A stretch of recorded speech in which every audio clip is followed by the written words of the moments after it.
नाजरीन आदाब, प्रोग्राम रोजगार से कामयाबी तक में मैं उज़मा जाफरी आप सबका पुरखुलूस खैर मकदम करती हूँ। नाजरीन, जैसा कि आप जानते हैं कि इस प्रोग्राम के जरिए हम लगातार आपके मुस्तकबिल को बेहतर बनाने की कोशिश कर रहे हैं। आज हम एजुकेशन के एक ऐसे तरीके के बारे में आपको अहम जानकारी देंगे जिसकी अहमियत कितने भी बदलावों के बावजूद कम नहीं होगी। जी हाँ, हम बात कर रहे हैं डिस्टेंस एजुकेशन की। दोस्तों, हमारे मुल्क में बहुत से ऐसे इदारे हैं जो डिस्टेंस एजुकेशन की तालीम देकर नौजवानों के मुस्तकबिल को बेहतर बनाने की कोशिश कर रहे हैं। इन्हीं इदारों में नाम आता है दिल्ली यूनिवर्सिटी के कैंपस ऑफ ओपन लर्निंग का।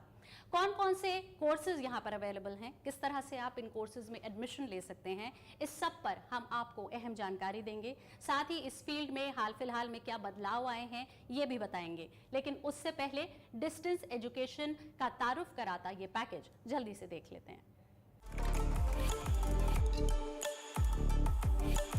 तालीम का एक ऐसा निज़ाम जिसने पिछले कई सालों में खूब मकबूलियत हासिल की, वो है डिस्टेंस एजुकेशन यानी फासलाती तालीमी निज़ाम। तालीम हासिल करने के इसी जरिए की वजह से मुल्क की वो आबादी जो रेगुलर तालीम हासिल करने से कासिर थी, उसने तालीम याफ्ता होने की अपनी ख्वाहिश को पूरा किया। डिस्टेंस एजुकेशन से डिग्री हासिल करने के बाद स्टूडेंट्स किसी भी सरकारी या प्राइवेट नौकरी के लिए अप्लाई कर सकते हैं। साथ ही डिस्टेंस एजुकेशन से किए गए कोर्स की अहमियत किसी भी दीगर डिग्री कोर्स से कम नहीं आंकी जा सकती है। खास तौर पर आज नौकरी पेशा नौजवानों के लिए डिस्टेंस एजुकेशन वरदान की तरह साबित हुई है, क्योंकि नौकरी के दौरान डिस्टेंस एजुकेशन के जरिए मजीद तालीम हासिल करने के बाद उनकी पेशे वाराना जिंदगी में तरक्की की नई राहें हमवार हो जाती हैं।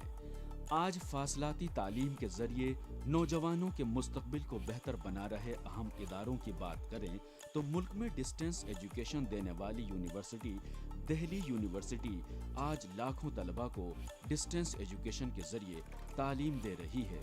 डिस्टेंस एजुकेशन में ये university campus of open learning के जरिए मेयारी तालीम देने के लिए आज अपनी एक अलग अहमियत रखती है। कैंपस ऑफ ओपन लर्निंग की खासियत यह भी है कि रेगुलर और ओपन तालीम में एक ही सिलेबस पढ़ाया जाता है। 60 साल से जायद का सफ़र तय कर चुके कैंपस ऑफ ओपन लर्निंग की एक शानदार तारीख रही है। हर साल यहाँ से बड़ी तादाद में तलबा पढ़ाई पूरी करके जाते हैं। सन 1962 में दिल्ली यूनिवर्सिटी के स्कूल ऑफ ओपन लर्निंग की शुरुआत की गई थी। उस वक्त लगभग 1000 तलबा थे, जिनकी तादाद बढ़कर अब 5 लाख हो गई है।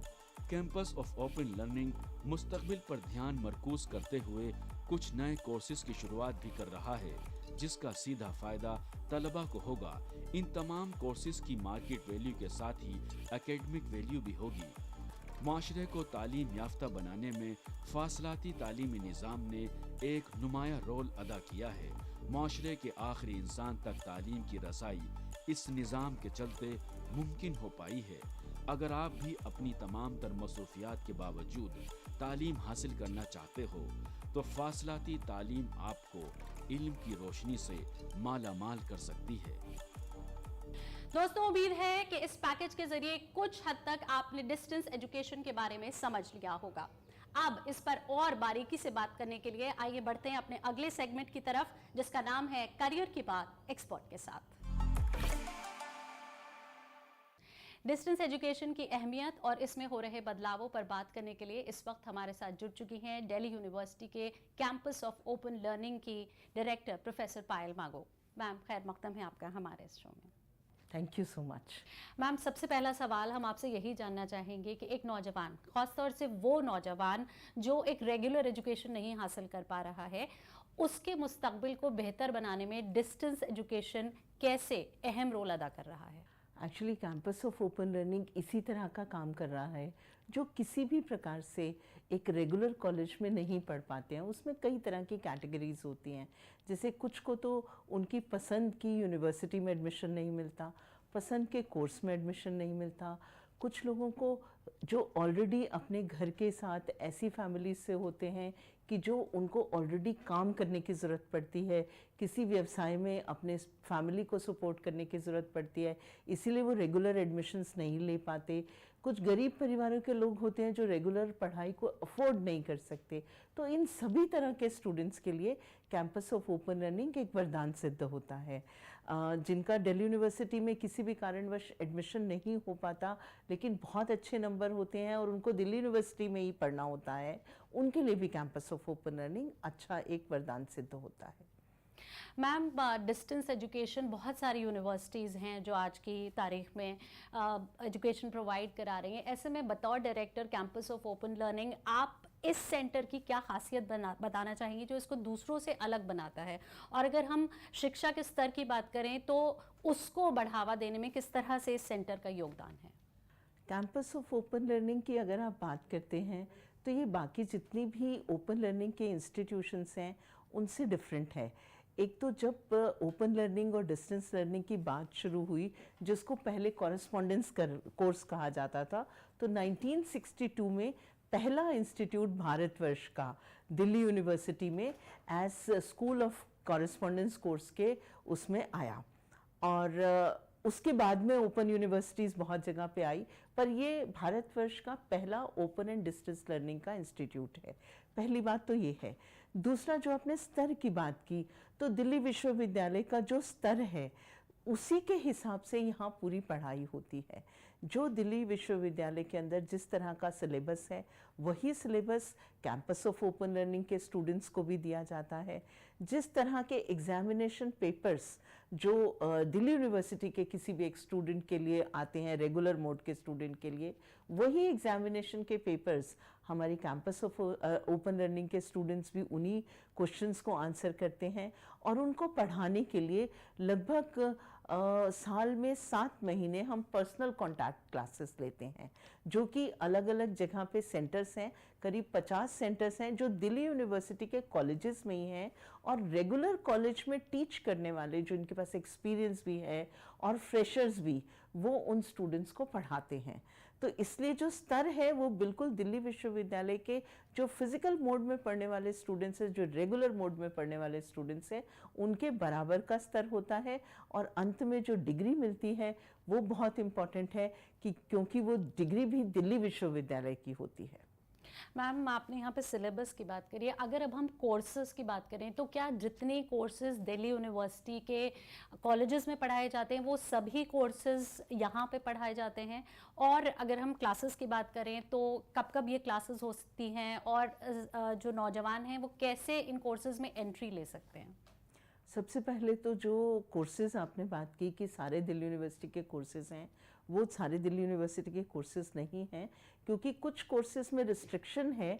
जैसे साइंस के कोर्सेज हैं जिसमें रेगुलर प्रैक्टिकल लैब्स होती हैं, वो courses campus of open learning में अभी उसको स्टार्ट नहीं किया गया है, और उसका मैंडेट भी हमारे पास ऐसा नहीं है। हमारे पास जो इनिशियल कोर्सेज थे वो थे BA, BCom pass, English honours और political science honours, Hindi honours. इसी तरह से MA के कोर्सेज भी, history honours, history MA in history, MA in Hindi, BCom, MCOM जो पोस्ट ग्रेजुएशन कोर्सेज थे। लेकिन अभी रिसेंटली इसी सेशन से 22-23 के सेशन से हम कुछ नए कोर्सेज शुरू कर रहे हैं। उसमें है BSc honours mathematics, BA honours economics, और ये दोनों ही कोर्सेज दिल्ली विश्वविद्यालय के मोस्ट सॉट आफ्टर कोर्सेज हैं। इसके अतिरिक्त कुछ प्रोफेशनल कोर्सेज शुरू कर रहे हैं, जिसमें है bachelor in business administration FIA, financial administration, and bachelor in management studies BMS, MBA हम प्रोफेशनल्स के लिए भी और फ्रेशर्स के लिए दोनों के लिए शुरू कर रहे हैं। Bachelor in library sciences, masters in library sciences, और इसके अतिरिक्त बहुत सारे डिप्लोमा कोर्सेज जो कि स्किल ओरिएंटेड कोर्सेज हैं, वो इसी साल से आरंभ हो जाएंगे। जी मैम, मैं डिप्लोमा कोर्सेज पे आने ही वाली थी। तो उनका जो ड्यूरेशन होता है डिप्लोमा कोर्सेज का, वो जाहिर सी बात है कि छोटा होता होगा डिग्री कोर्सेज से।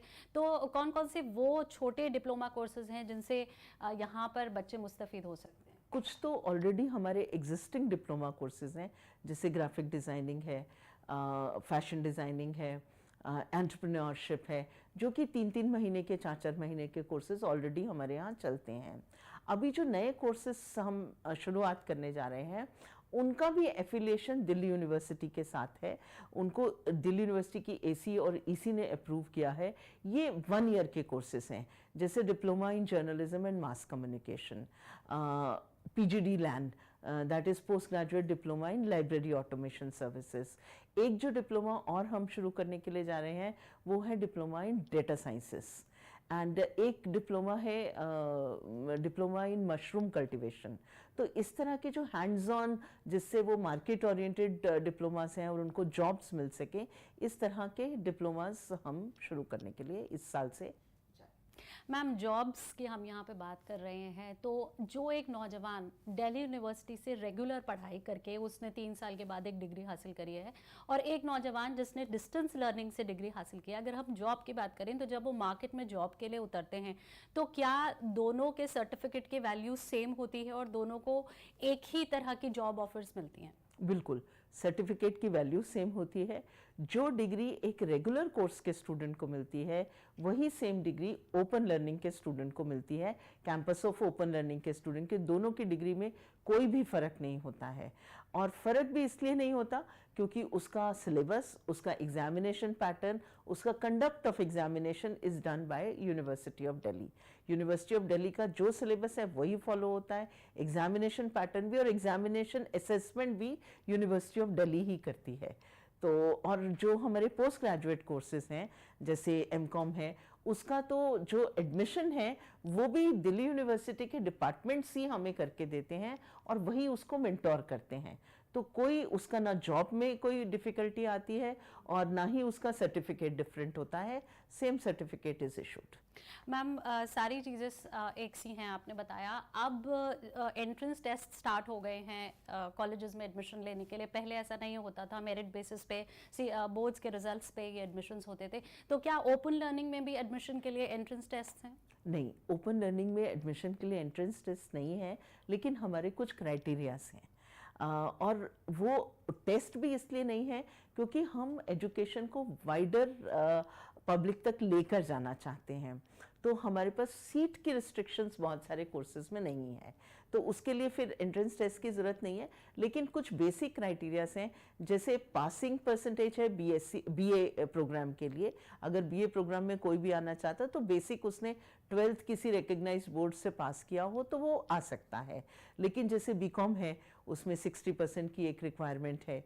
इंग्लिश ऑनर्स है, उसमें 65% की रिक्वायरमेंट है। उसमें इंग्लिश में आपके 75% मार्क्स होने चाहिए। इसी तरह से जो बाकी के भी कोर्सेज हैं, उसमें कुछ कुछ रिक्वायरमेंट्स हैं, बट टेस्ट बेस्ड नहीं है। आप डायरेक्ट एडमिशन, अगर आप उस एलिजिबिलिटी को फिलअप करते हैं तो आप उसमें डायरेक्ट एडमिशन ले सकते हैं। मैम, अब जब कि नई एजुकेशन पॉलिसी लागू होने जा रही है 2023 से हमारे देश में, तो ऐसे में आप डिस्टेंस एजुकेशन लर्निंग और एनईपी के मुस्तकबिल को किस तरह से देखती हैं, और क्या कुछ बदलाव हम एनईपी की वजह से डिस्टेंस लर्निंग में देख सकते हैं आने वाले दिनों में? कोरोना के बाद तो आने वाली जो शताब्दी है वो ब्लेंडेड लर्निंग की है, और ब्लेंडेड लर्निंग ही जो हमारे देश में एजुकेशन को स्प्रेड करने का वॉल्यूम होना चाहिए, उसका एक सॉल्यूशन हो सकता है। तो अभी जो कैंपस ऑफ ओपन लर्निंग कर रहा है वो भी एक तरह से ब्लेंडेड एजुकेशन ही है, और जो फिज़िकल क्लासेस जहाँ यूनिवर्सिटी में हो रही हैं वो भी कहीं ना कहीं जो ब्लेंडेड लर्निंग है उसके साथ में मर्ज कर जाएंगी। अभी यूजीसी ने कहा है कि 40% आपको ऑनलाइन एजुकेशन कर सकते हैं किसी भी कोर्स के अंदर, तो उसके लिए फिर कैंपस ऑफ ओपन लर्निंग बहुत इम्पॉर्टेंट साबित होगा। I will give you an example. अभी एक हमारा कोर्स जो एनईपी नया बन रहा है उसके करिकुलम में एईसीसी का कोर्स होता है, एबिलिटी एनहांसमेंट कोर्स। उसमें एबिलिटी एनहांसमेंट में हर स्टूडेंट को फर्स्ट ईयर के 2 सेमेस्टर्स में 2-2 क्रेडिट का लैंग्वेज का कोर्स करना पड़ता है। तो जो पिछला CBSES सिस्टम चल रहा था उसके अंदर वो जो लैंग्वेज के कोर्सेज थे वो उसमें कोई भी स्टूडेंट इंग्लिश या हिंदी लेकर उसको पास कर लेता था। अभी उसमें से जितनी भी शेड्यूल की लैंग्वेजेस हैं, जो भारतवर्ष के शेड्यूल में सारी लैंग्वेजेस उसमें पढ़ाई जा सकती हैं और स्टूडेंट उनको ऑप्ट कर सकता है। उसको फ्रीडम है कि मान लीजिए केरला का स्टूडेंट है, उसको मलयाली पढ़नी है तो मलयाली भी पढ़ सकता है, लेकिन उसको लगता है कि मुझे तो मलयालम आती है और मैं हिंदी भाषी क्षेत्र में जा रहा हूँ तो मुझे हिंदी आनी चाहिए, तो वो जो बेसिक एबिलिटी एनहांसमेंट है वो हिंदी भी पढ़ सकता है। इसी प्रकार से सारी की सारी 23 जो शेड्यूल्ड लैंग्वेजेस हैं वो हमें पढ़ानी है। तो किसी भी कॉलेज के अंदर 23 लैंग्वेजेस पढ़ाई नहीं जा सकती, तो वो कहीं ना कहीं कैंपस ऑफ ओपन लर्निंग का जो इंफ्रास्ट्रक्चर है, जो उसका ऑनलाइन पैटर्न है, जिस तरह से हम टीचर्स को प्रोवाइड करते हैं, जिस तरह से हम पर्सनल कॉन्टैक्ट क्लासेस चलाते हैं, तो this can provide a solution for that. Ma'am, भाषाओं की यहाँ पे बात हो रही है, तो क्या हम अपनी देश की भाषाओं के अलावा इंटरनेशनल भाषाओं पे भी यहाँ से कोर्सेज कर सकते हैं? जैसे कि आजकल स्कूल लेवल पे हम देखते हैं कि बच्चों को बहुत सारे ऑप्शंस दिए जा रहे हैं भाषाओं के, स्पेनिश, जर्मन, फ्रेंच, तो क्या वो एक पर्टिकुलर कोर्सेज इन अलग प्राइवेट इंस्टीट्यूट्स में जाने के बजाय एक स्टूडेंट यहाँ से कर सकता है? आपने बहुत अच्छा क्वेश्चन पूछा।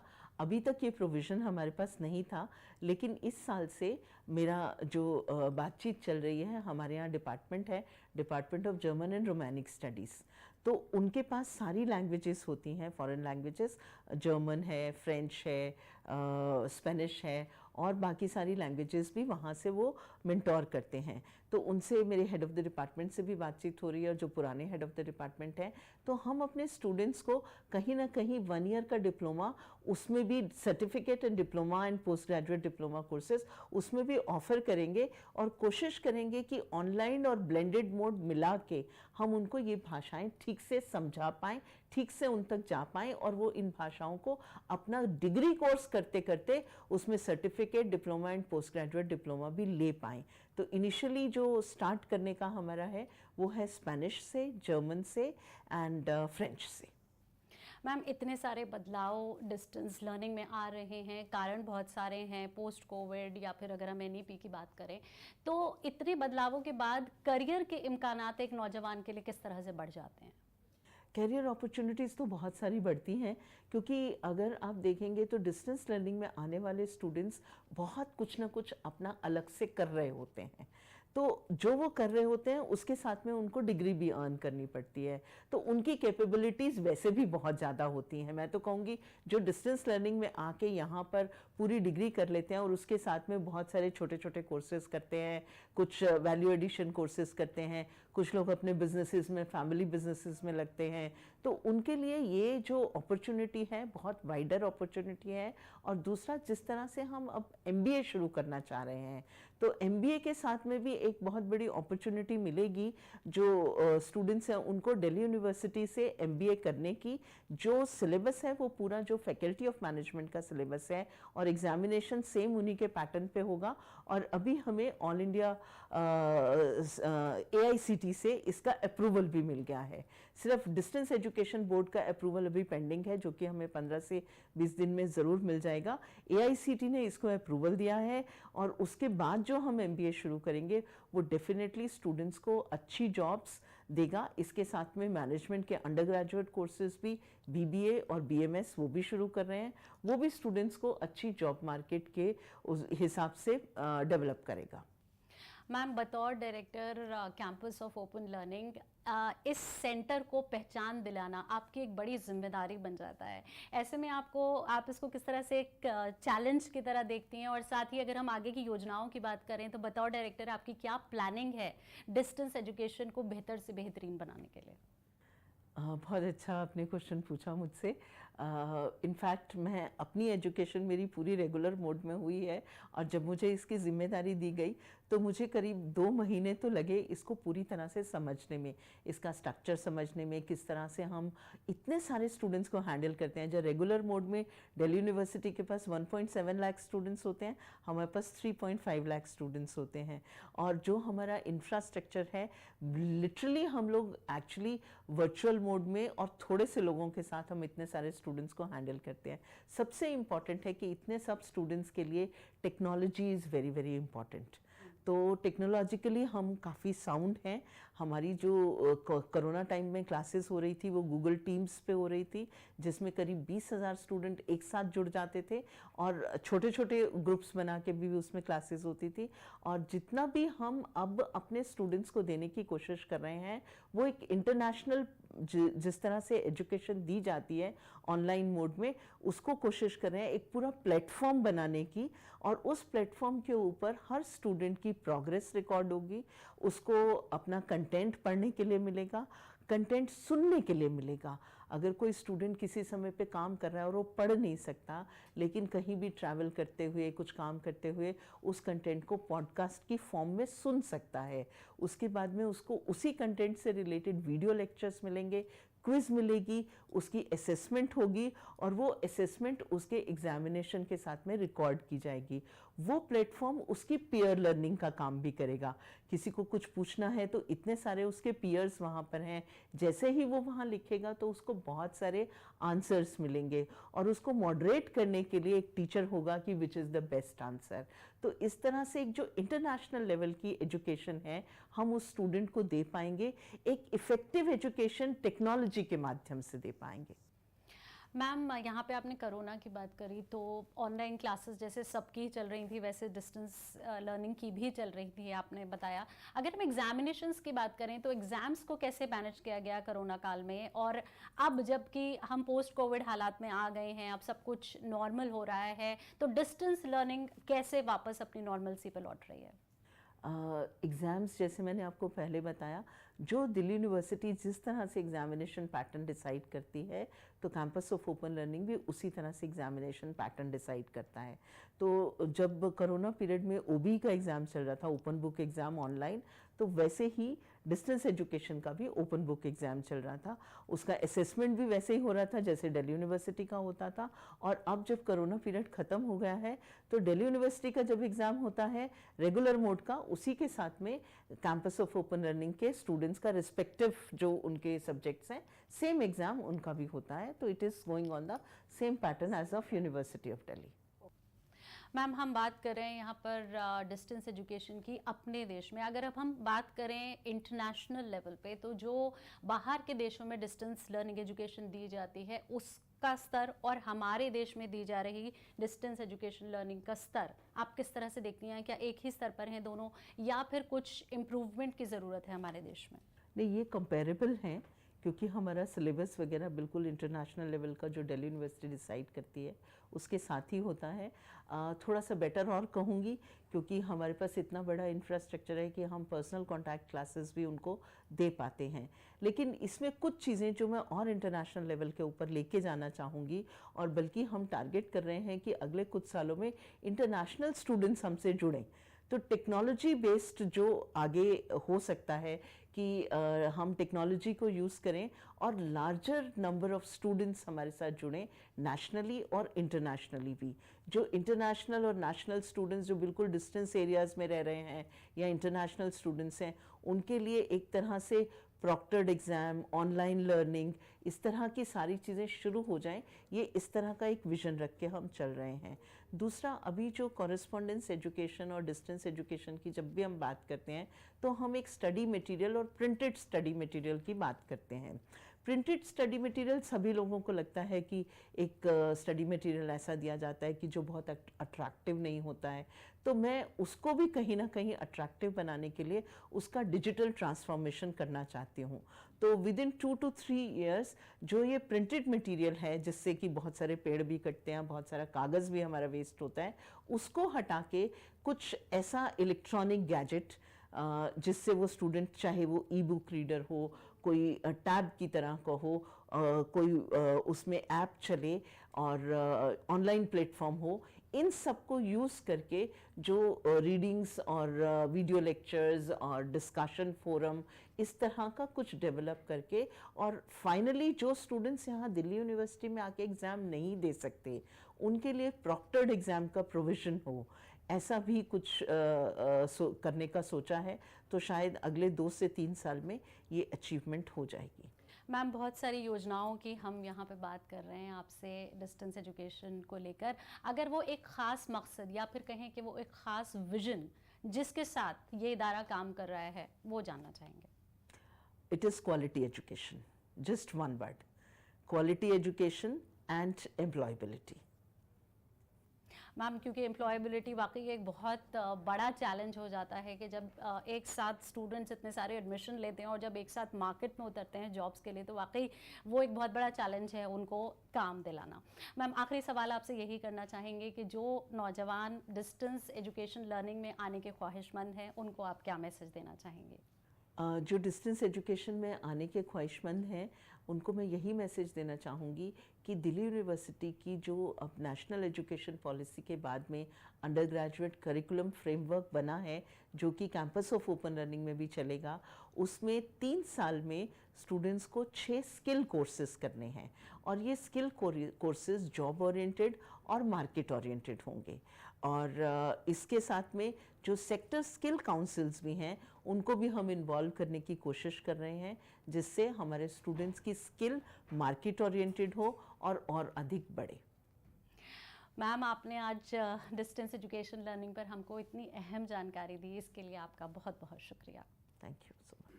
तो ये थी कैंपस ऑफ ओपन लर्निंग की डायरेक्टर प्रोफेसर पायल मांगो, जो इस वक्त हमको अहम जानकारी दे रही थी डिस्टेंस लर्निंग एजुकेशन पर, किस तरह से आप इसमें एडमिशन ले सकते हैं, कौन कौन से कोर्सेज अवेलेबल हैं और क्या है स्तर दिल्ली यूनिवर्सिटी का और डिस्टेंस ओपन लर्निंग का।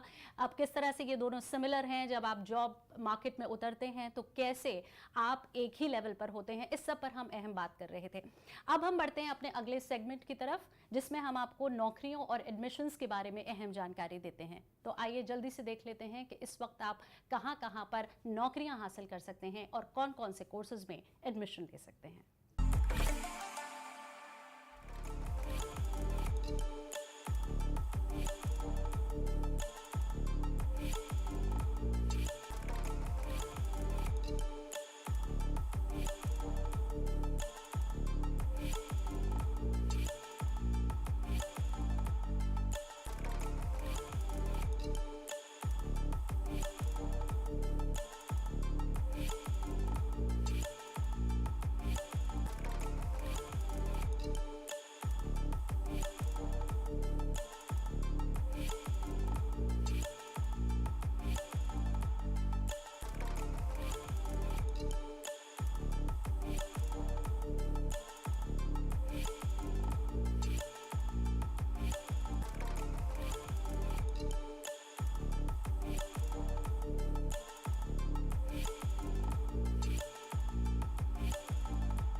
दोस्तों, उम्मीद है डिस्टेंस एजुकेशन और कैंपस ऑफ ओपन लर्निंग पर हमारी ये खास पेशकश आपको पसंद आई होगी। अगले हफ्ते एक और खास पेशकश के साथ आपके सामने हाजिर होंगे।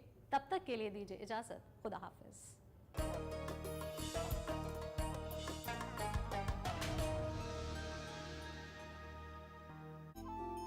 आप लड़के वालों से कहना